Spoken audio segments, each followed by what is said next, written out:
Hey Dreamers, I can't believe it. We are so close to Dreamers Podcast existing for 3 whole years. To celebrate this amazing accomplishment, I have decided to put together a live event here just outside of Philadelphia, May 20th. DreamCon will be an all-day event where you can meet past guests, network with other Dreamers, and play minute-to-win-it games to raise money for charity, and of course so much more. Tickets are on sale now at superjoepardo.com/DreamCon. I can't wait to see you all there. Hey Dreamers, my guest today is Canadian. Yeah, he is Canadian, and he is making his dreams come true through building a business and what did I write here? Leaders worth following. Yeah. Building a business, leaders worth following. There you go.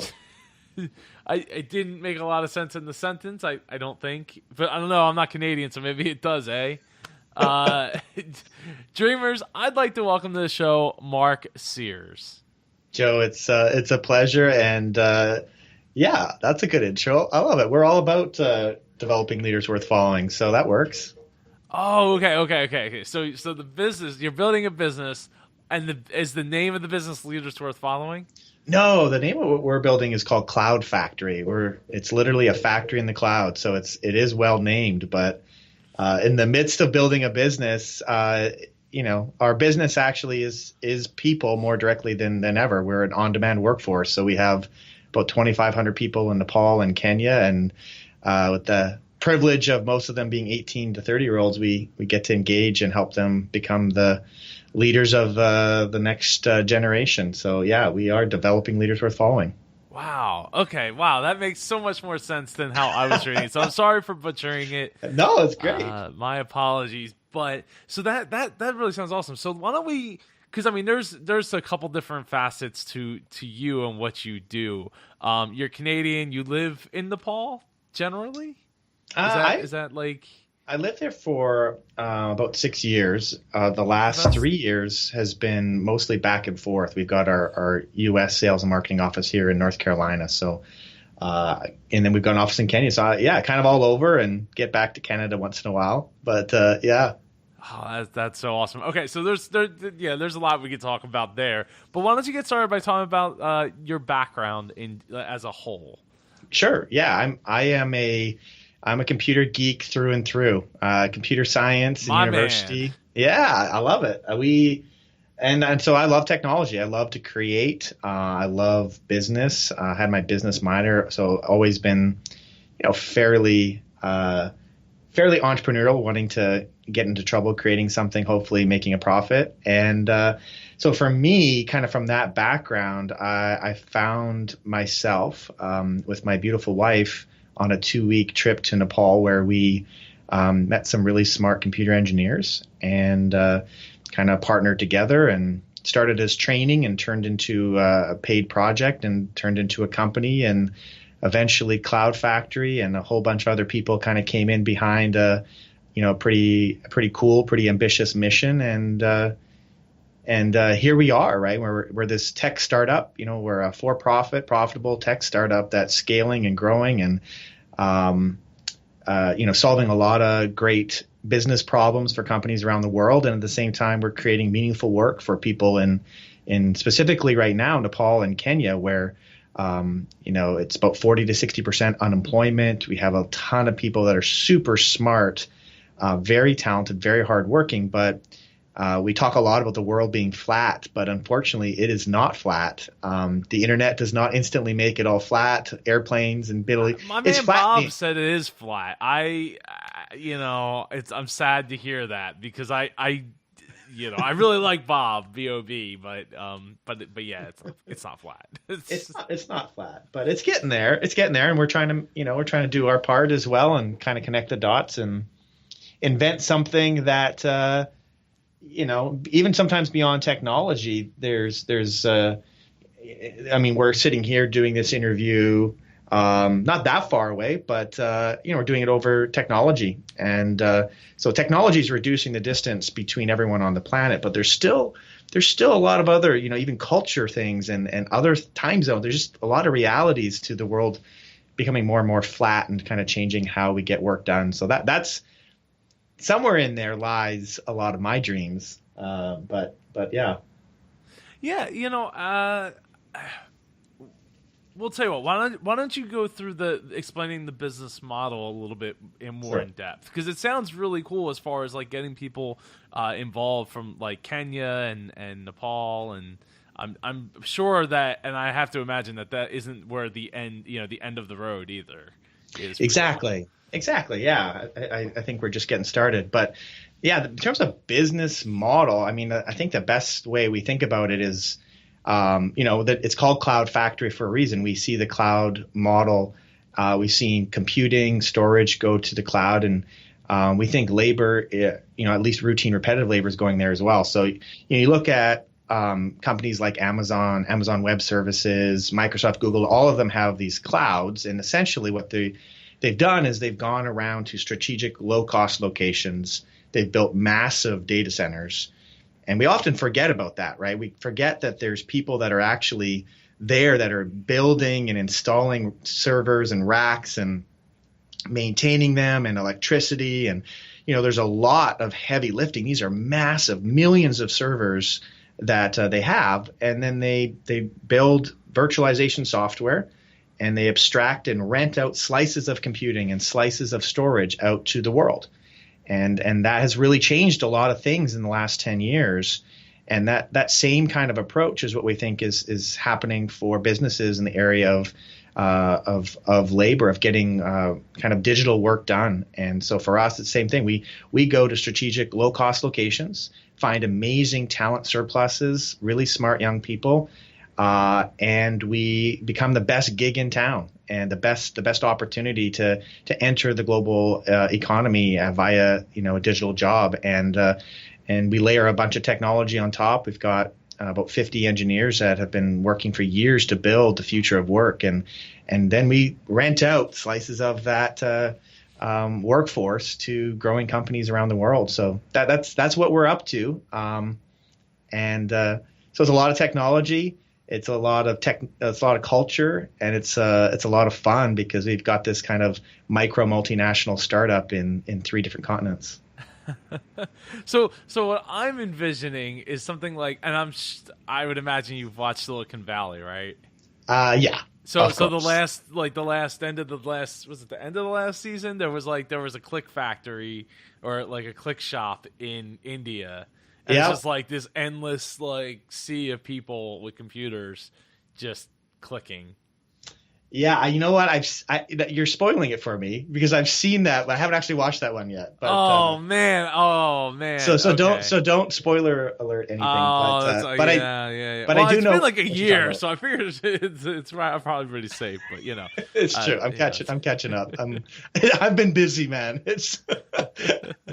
But yeah, it's. I think that's what we're trying to do the exact opposite of, right? I mean, is outsourcing has got a bad name, and it, in many ways has deserved it. And so we're trying to take a different approach, right? We think that, we can use technology and culture, and we can bring people, kind of more onto the virtual doorsteps of companies and really make those connections. And we're part of something called impact sourcing, is a really big movement to say, how can we think really intentionally? We think intentionally about how we source our coffee, but we don't necessarily think downstream about how we're maybe getting a lot of work done at companies. And so that effort is called impact sourcing, and something that's really important to us. I was just thinking really intentionally and thoughtfully about how do you make more of an investment in, instead of more kind of extracting value only. And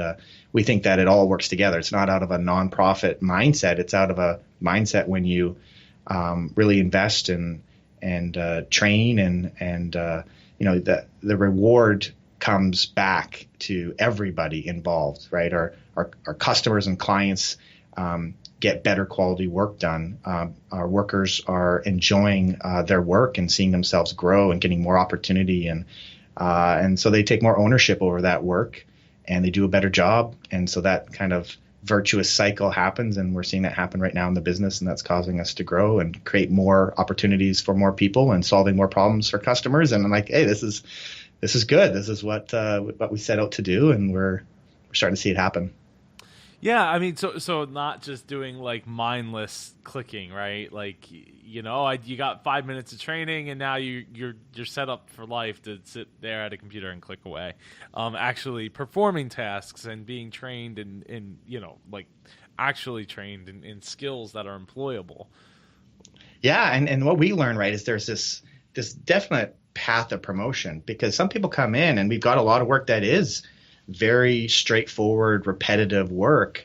And you kind of work your way up, and we've got technology that manages that as well. So we see people that are, starting from very, very low entry points, right? We have a lot of college students as well that, kind of work kind of semi-remotely, semi-distributed, we say, about 10 hours a week on average. And they work their way up and graduate and move into more and more. So they get more opportunity as they perform well. And so that's what has us very excited. We've seen a lot of people come through kind of our cloud workforce into our core team, with sometimes 10 promotions along the way. Oh, wow. Oh, that's awesome. I mean, that's really got to feel good too, that you're promoting that kind of a work environment. Absolutely. That's probably one of the best things about it, right? And the part of that's the motivation for us to keep growing, because that's what we see we get to grow. Everyone gets to grow when the organization's growing. Right. So what was some of the first steps you took to get started once you decided that this was something that you wanted to do out in Nepal? Wow. That was the first trip was in 2008. So it's been a long journey. CloudFactory actually started in 2010. So the first 2 years was really working together with a small group of developers and just training and, training is a key part of it. Training and just really growing, investing into a team together was definitely the first couple of years. And then built a lot of technology for a couple of years. We launched at TechCrunch Disrupt in it was almost 2012.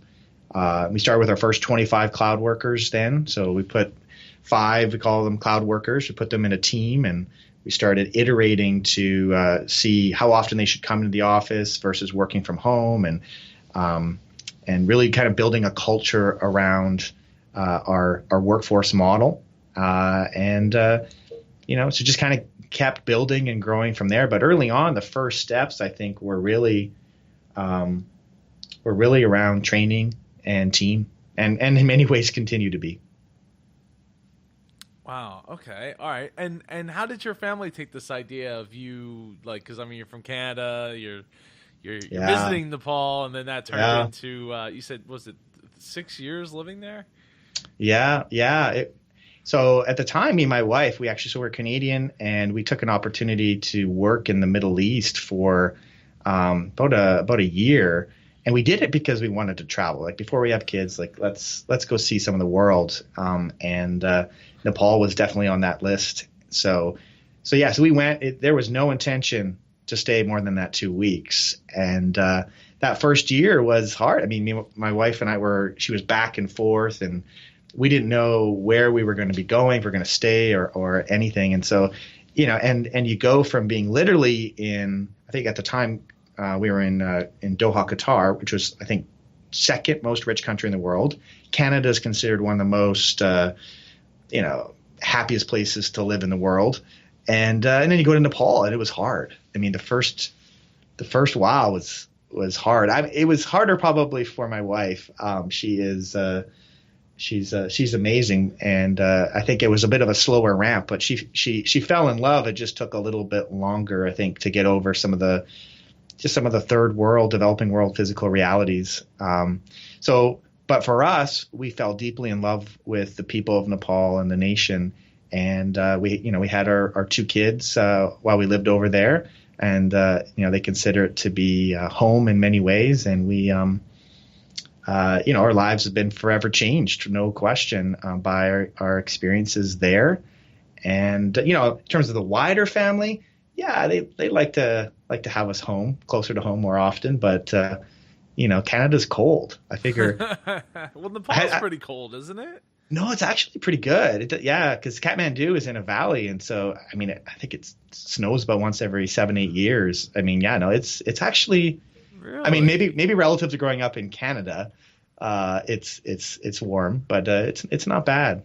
Huh. I guess like I equate it Yeah, with the mountains, to right? the Himalayas. Yeah, it's true. Yeah, I mean, I'm sure obviously, there's snow-capped mountains, but no, most of the country is actually because it's right between India and China, and it's really thin. So I mean, India is really hot. Like the plains, or they say the Terai of India is very very warm and hot, and then the mountains are snow capped and cold. But so yeah, Nepal, it's a pretty yeah. It's one thing I never thought right would be a selling point would be the weather, but it's pretty decent. Huh. I mean, I'm looking at on a flat map. Yeah, And yeah, I guess it puts you like about around South Carolina, North Carolina. So I guess that's right. I Yeah, guess it would be it's not far off the weather-wise as well. like The whole like obviously latitude, longitude, latitude. latitude. Yeah. Yeah. And it's literally the country is sloped like straight down because you've got the Himalayas all the way down to the flat plains of India. So it's just like the whole country is just completely slanted down. Yeah, it's a great place. I think the biggest thing that happened for us was just and this affects I think what we're trying to invest into and pull off is really around that area of culture, right? When you live abroad, when you live in a different culture, right? I mean, there's such a difference between traveling and visiting and vacationing, but when you actually, I don't know when that mark is, but there's different marks. You kind of pass it after 2 or 3 months. There's a big part, and then after the first year, and so you kind of like peeling away the layers of an onion, and you kind of get to the middle. You get to a place where you really learn a lot about the culture that you grew up in, and you kind of see maybe some of the good and the bad and everything. And yeah, you can't you'll never be the same, right? I mean, I don't have you had the chance to travel to the point of staying maybe more than a few months? Not No, yet. I have Not yet. not. That I don't know.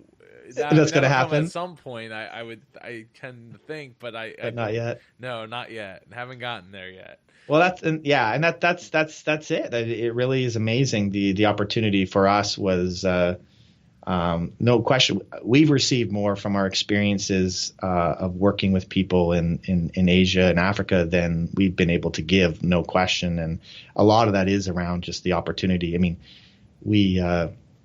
just people they have different ways. It's just different ways of life, different values, different paces, just different focuses, and in many ways we like it there a lot more than here. But this is where most of our market is, and so we're here trying to do our part of making the whole thing work.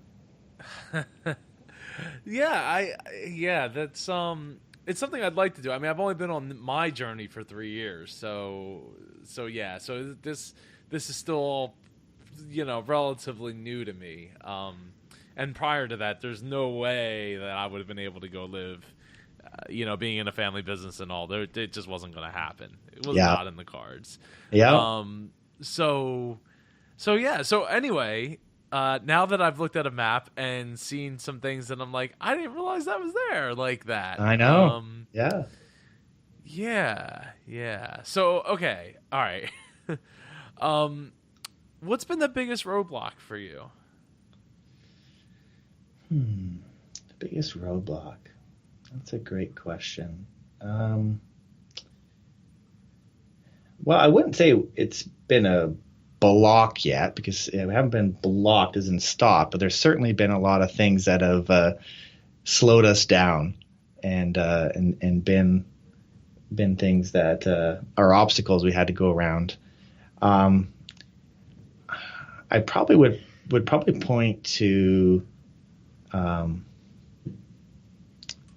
I would probably point to, I mean, the same thing I talked about, often like the biggest strength, the thing you've loved the most, right, would be some of the differences in culture and the ability to learn. But at the same time, just the realities of some pretty big socioeconomic and cultural gaps, and even the geographic distance and the time zone difference of operating together.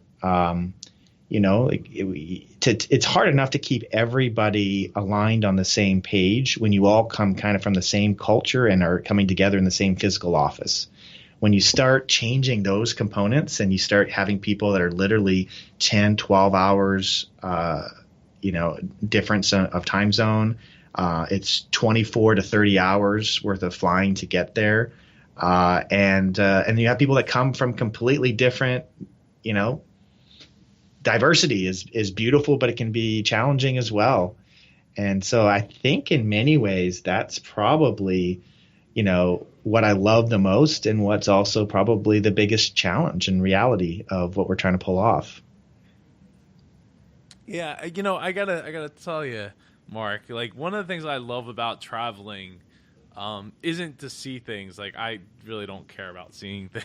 Me too. It's about the people, right? Yep. It's about who I get to meet. Getting to hear their stories and sharing my experiences and experiencing their experiences through their words and through their stories and all that. And that to me is like that. Some people like to go and say, "Well, I got to go see like this thing that's really old or really like a landmark," and I'm like, okay, that's cool. I could see that in a photo. Like it'd be cool to see it, but like it just doesn't get my motor running. Like, yep, I'm with you. I'm like, okay, let's move on to go. Where can we go sit down and have a chat so I can learn exactly. Exactly. Let's find a coffee shop and see how people live. And yeah, exactly. Observing people and just that's to me is so important. So I can definitely obviously cultural differences are no stranger to you or your wife, right? Like moving to Nepal from Canada is very, very, very different. But then having to adapt your workforce, right? Like you were just saying, like but you have the experience of doing that. It's not like you just showed up and it's like, okay, I'm taking all these Americans, taking them to Nepal or Canadians or Westerners and taking them to Nepal and dropping them in, and you yourself have no experience of what it's like to adapt, and you're just like, no, just get it done. Like, I don't care that it's hot, or I don't care that it's so much different from what you're used to. Like, that doesn't matter. Get it done. Yeah, it's a good point. Actually, it's a good point. I don't know if I've ever thought of it completely like that, but yeah, I obviously empathy is a huge part of anything that you're trying to do, right? And including business, and empathizing with your customer and really understanding, being in their shoes, all that stuff. So I think for me, being in a place where you don't fully understand the language and the culture and why things are done and how things are done, and learning how to just the basics, having to relearn in that process. So in many ways we're way behind. We're way behind most of the people that work with CloudFactory for sure. We understand the handicap of working in a different culture, and so I think that in some ways it's probably helpful for us as we build this out. So, what was your childhood dream growing up, Mark?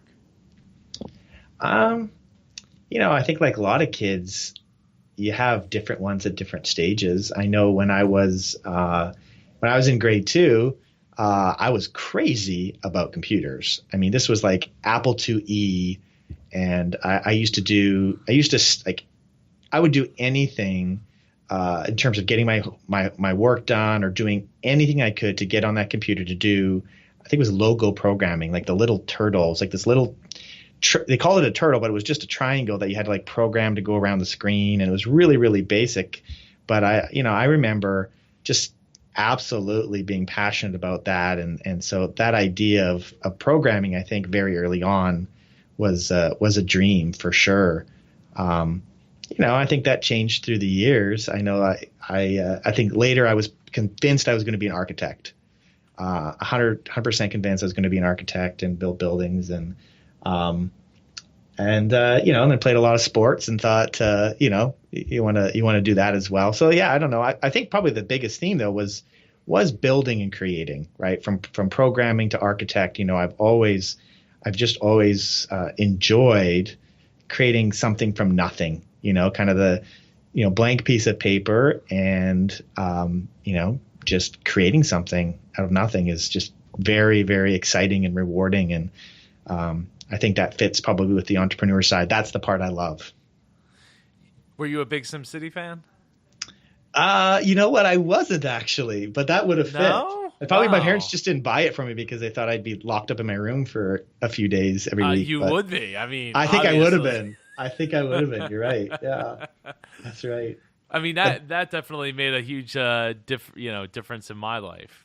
Yeah, Will Wright and all of that. But yeah, that's a good call. But yeah, that's definitely the type of thing. Yeah. So, what do your dreams for the future look like for you, for your family, for CloudFactory? What's it? Where are you headed? Good. I like thinking through all those lenses. For me, I'm on that journey that a lot of entrepreneurs and founders are, right? Is okay, great. It's one thing to create something from nothing. Now, how do you become a CEO, right? How do you transition as the organization matures and grows? I started a blog called from mad scientist to poised CEO. And I'm still much closer to the mad scientist than the poised CEO. So I think for me, it's I'm loving that, right? I really want to continue to grow in being a better leader myself, and just increasing my capacity and mental complexity, and just my view of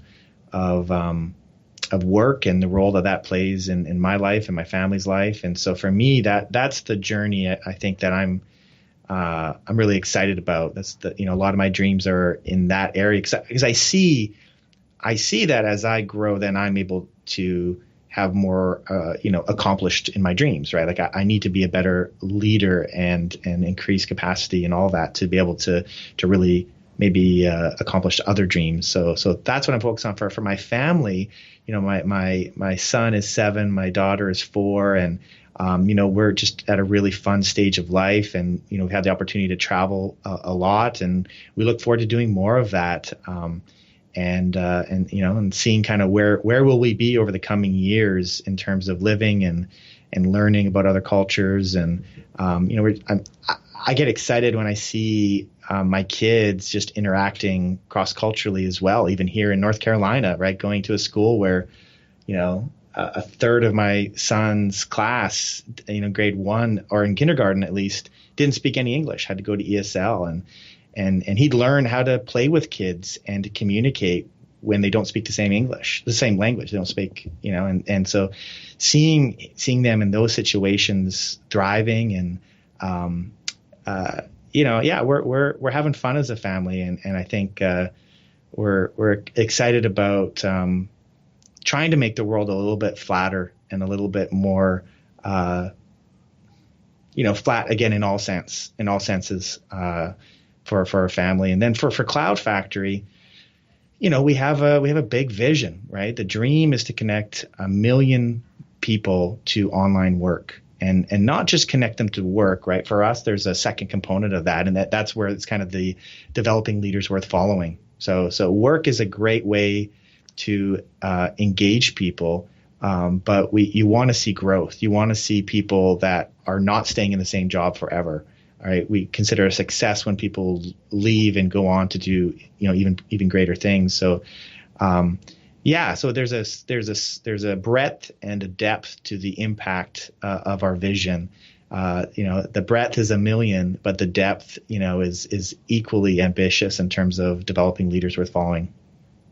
Yeah, I think it is important that you have something to take away. I mean, especially if you're training, employees to become, they might not be fully learners, but to become learners so that they can adapt and become better like, because if you're a learner, then you can become a leader. Like, you can take that Yeah. step, right?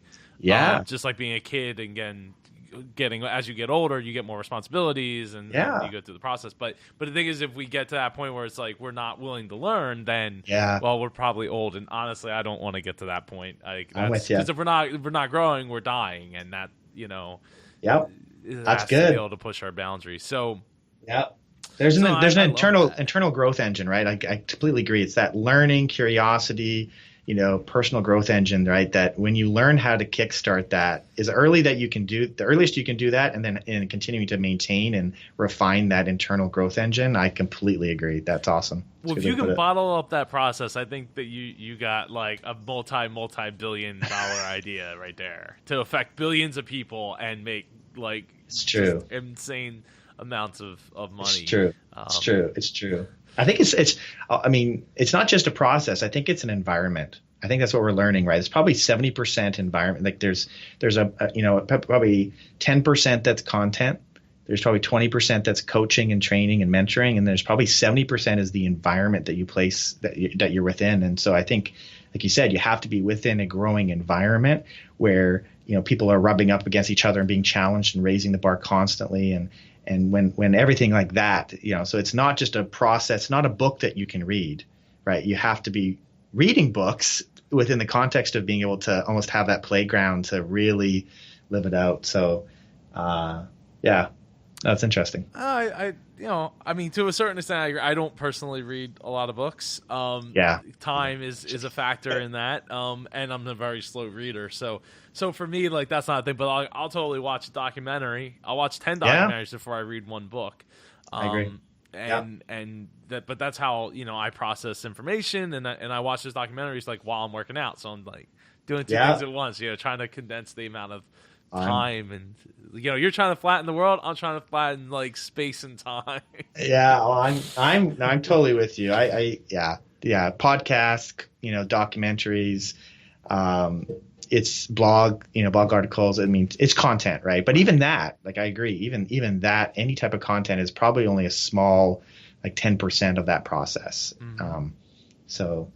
But it's important. It's an important part. But if you don't have the environment and the curiosity and the engine to actually apply it and refine it and make it real for you, then you don't see the effects. Yeah, I mean, part of it's also in the hiring process, right? So I think within that 70% environment, there's probably a split of that where it's the employees that you're hiring, the A and the B players, and even some of the C players that can become a B player or an A player.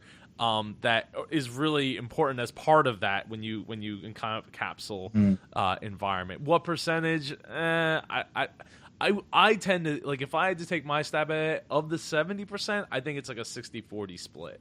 Like, and for the other 40% is the process and the actual like environment that they're working in and all those things and the processes, and then 60% of that 70 would be the actual people. Because again, if you're hiring people that aren't willing to learn and aren't willing to grow and adjust, like, you're just going to create these people who are complainers. You're bringing people that are complainers that all they're going to do is complain and bring down other people. Because I've been a victim of that myself, and you know what?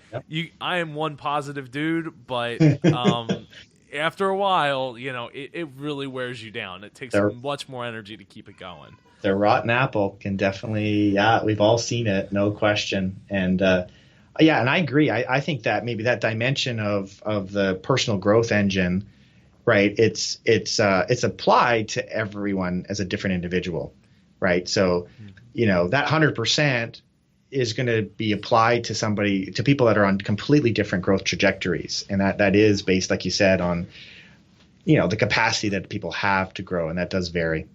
That varies for everyone. Yeah, definitely. And like where they're, then, I mean, you get into like, I don't know if it's considered like metaphysical at that point, but like their psychological like differences between the people, that like what they value, right? Some people value the process more than the people they get to work with. Some people value the people they work with more than the process. Like, it just depends on what's going on there. And my 1-year-old is not trying to take a nap. So that's what you're probably hearing in the background. But that's how we do it here on the Dreamers Podcast, because I ain't got time to edit this. Yeah, that's good. No. This is just like the BBC thing gone viral, right? Have you seen that? No, I haven't. Oh my goodness. Yeah, no, sorry. No, it's all right. It's all right. You'll Google it and you'll see. I think you may be the only one that hasn't seen it. It came out last week, and it is this live video. BBC. Yeah. So I actually wrote an article and tweeted to the guy. Yeah, like advice for this kind of stuff, because like I could totally just do this, and I'm still talking, but I was still talking, but I hit the mute button. Which on a live broadcast, I don't know. To me, like I just try to embrace it, and I know it's like your thought process is going, but you know, one thing I've learned is to be able to be better at like just going with it, right? Because it's not going to be perfect. Yeah, and we all, I mean, that's the thing too. I think it's so we all have. Most people have families and understand the realities, and it's like that's the thing, to like completely separate things. A, it's not feasible anymore, and B, I think the world is learning that that doesn't, completely living in two separate divides does not necessarily create the best result. So. Well, I mean, part of my advice was, first off, get some headphones, no, and then, get a lock for the door. Well, lock for the door. Though, you know what? A lot of people say, oh, well, if he locks the door, there'll just be like kids beating on it. But the headphone thing, because like what happened is, and I don't know if you read any follow-up articles, but like he said that his daughter comes into the room to see grandma and grandpa because they live in Korea. Right. So like he's not from there. He's from I think like England or whatever. And so they're like, oh, hey, there's grandma and grandpa must be on because I hear voices coming from the office. So what I'm saying is he gets headphones. He gets himself a better mic. He doesn't need like the mic I have. There are many other options. And then a lock for the door or an outside office, if you can, type of thing. So there's some things that he does that I've learned, but I feel like he could have embraced it so much more. But I know I am understanding of that, in the news world, like 40 seconds is a really long time, right? And I can't hear you. Oh, there you are. Oh, sorry. Yeah, it's okay. It's all right. So it's So I definitely I wasn't. I wasn't lambasting the guy like some people did, but I just think it's like, hey, here's some tips that like I've been doing this for 3 years. I've had a kid for one of the three, and this is how I've just worked it into the show. It just becomes part of the process. Yeah, I think I think there's more of that. I just talked to a good friend who's he's managing director at a pretty big company, and one of their clients wanted them to come by, and he's like, well, I'm actually going to be in town, but I'm taking my son to an NBA game. So, I'm driving up for the day, but, my son would have to come with me, my 6-year-old son. And, and they're like, oh, that'd be awesome. We could totally, that'd be great. And so, I just see so much more of that nowadays. And I would love that. I can't wait until my kids are a little bit older where they can come on trips with me and there's obviously healthy boundaries and everything that we all need to figure out, like you said, and practical tidbits, right, to make things effective. But, I like seeing a little bit more of the line. I mean, for instance, in our office in Nepal, we have a lot of the families that actually come for lunch. So we've got this massive rooftop, and we make, we fed up to 500 people sometimes in a day. When we have large trainings and stuff like that in the office. And so it's this really big event is lunch at the office. And so we have a lot of families that come, and it's just kind of a great, so things like that, we're trying to find ways of, what does it look like to build a startup and try and incorporate the idea of and value of family. I think we've got lots to learn, but, I just found out that we've got a nursery in our Kenya office. I was joking about it, and they're like, well, we already have one, right? I'm like, what? They're like, yeah, we've had it for like 3 or 4 months. And nobody told you this? They just made the decision to, because that was my next question, was who's running these operations while you're not there? Yeah, we've got an awesome team, right? I mean, so we've got we've got about 150 full-time employees. We've got great general managers in both Nepal and Kenya. And just a great leadership team. So we've got 8 people on our leadership team spread between the 3 offices, 3 continents, and so there's a lot happening that I don't know about. And generally I'm all right with that, because it's just when you're going fast, you have to trust people to run with the ball. Yeah, I mean, like who budgeted for that though? I mean, because that's that's something that I would feel like, even as an owner of myself, like I can't be an insignificant amount of money to do. Well, the funny thing is that a lot of things actually are sometimes in those locations as well. But yeah, no, I mean, for instance, like in Kenya, we've got there's very clear quarterly, we call them like OKRs, objectives and key results, and some of those are around both top and bottom line. And so our JB, our GM there, is doing a great job and really keeping his eye on that. And so I love stuff like that. We want people to be trying to really grow the culture and listen to the needs, right? So, I mean, there's practical things there, right, where people have that need, and so if we can do that in a way that makes sense for the business, and there's you can make the business case for it, which I think we can in this situation, then I love seeing stuff like, I love being surprised by stuff like that. There are things that I don't like getting surprised about, but that one, stuff like that's fun. No, I think that's also, I think it's awesome that you have the budget to do it and then not worry about it and not be upset about it, Yeah.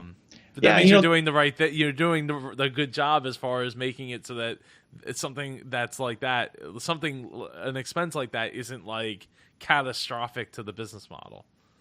Yeah. No. I mean, again, literally, I think it's like one office room was converted, like it's. And, okay. So this isn't as big of a, like, we built like this whole expansion on the side of our building. No, I hope we do. Actually, I've seen some really good articles and videos actually on the whole idea of kind of having on-site daycare for businesses. And so it's actually becoming a little bit of a trend. And so, I hope we get there, but we talk a lot about, one of our practices is to, think big or dream big, start small and scale fast. And so, this is a good starting small step, and we'll see how we scale it out. That's awesome. How often do you go to the other locations now that you're in North Carolina?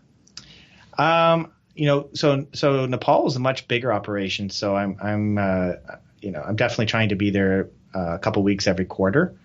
And Kenya is smaller and still growing, and so I don't get there quite as much. But it's we'll see. I mean, it's possible that and you talked about like dreams. I mean, I think big thing for us right now is looking at how do we make this maybe more sustainable, and so we're looking at our next office actually being in the UK, and so from a perspective of just being right in the middle of the time zones, right, where half the day overlaps with the US, half the day overlaps with Nepal and Kenya. It's called GMT for a reason. Like, everything is relative to GMT. It's kind of the center time zone, and with Heathrow being able to get direct flights pretty much everywhere.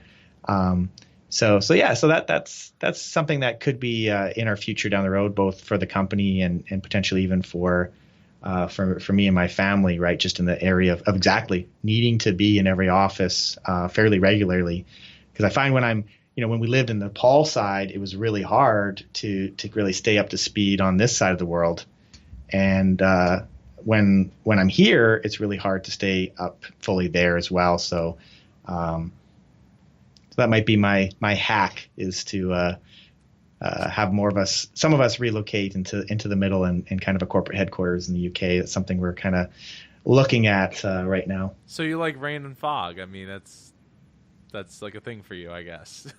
What's that? I said, Oh, so yeah. you like rain and fog, so I guess that's Yeah. the thing for you. Yeah. See, that part we haven't maybe thought through completely. There's But other again, places in GMT time, like, it's just go down the track there. It's true. Yeah. We've looked at Ghana as well. So yeah, you're right. There is. We'll see. But yeah, the UK is looking like it could be a good possibility for us for sure. To kind of head in that direction.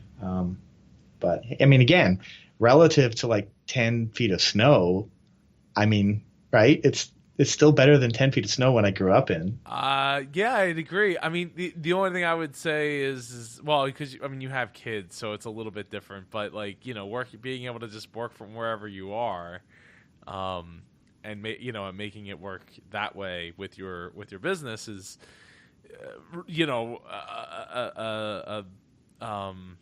a luxury that most people don't necessarily have, right? Yeah, for sure.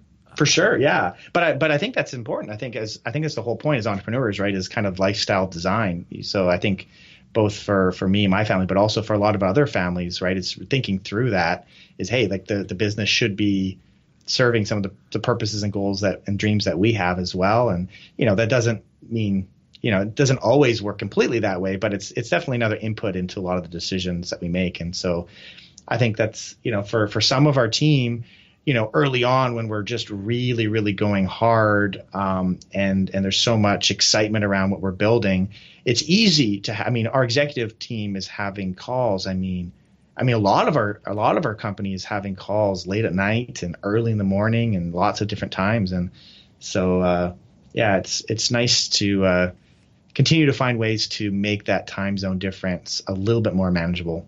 It's a tough one. Let me just point out that you could live in Barcelona, Spain, and it's a +1. Wow. Yeah, I'm just saying. I'm just throwing it out there. It's a beautiful, beautiful city that I've been to. Or even France. I think most of France is in that +1. I was going to say, I knew I should have taken Spanish, and now I'm thinking, well, I did take French. So. Hey, France, south of France. It's true. I've been to Cannes. That's beautiful out there too. Monaco.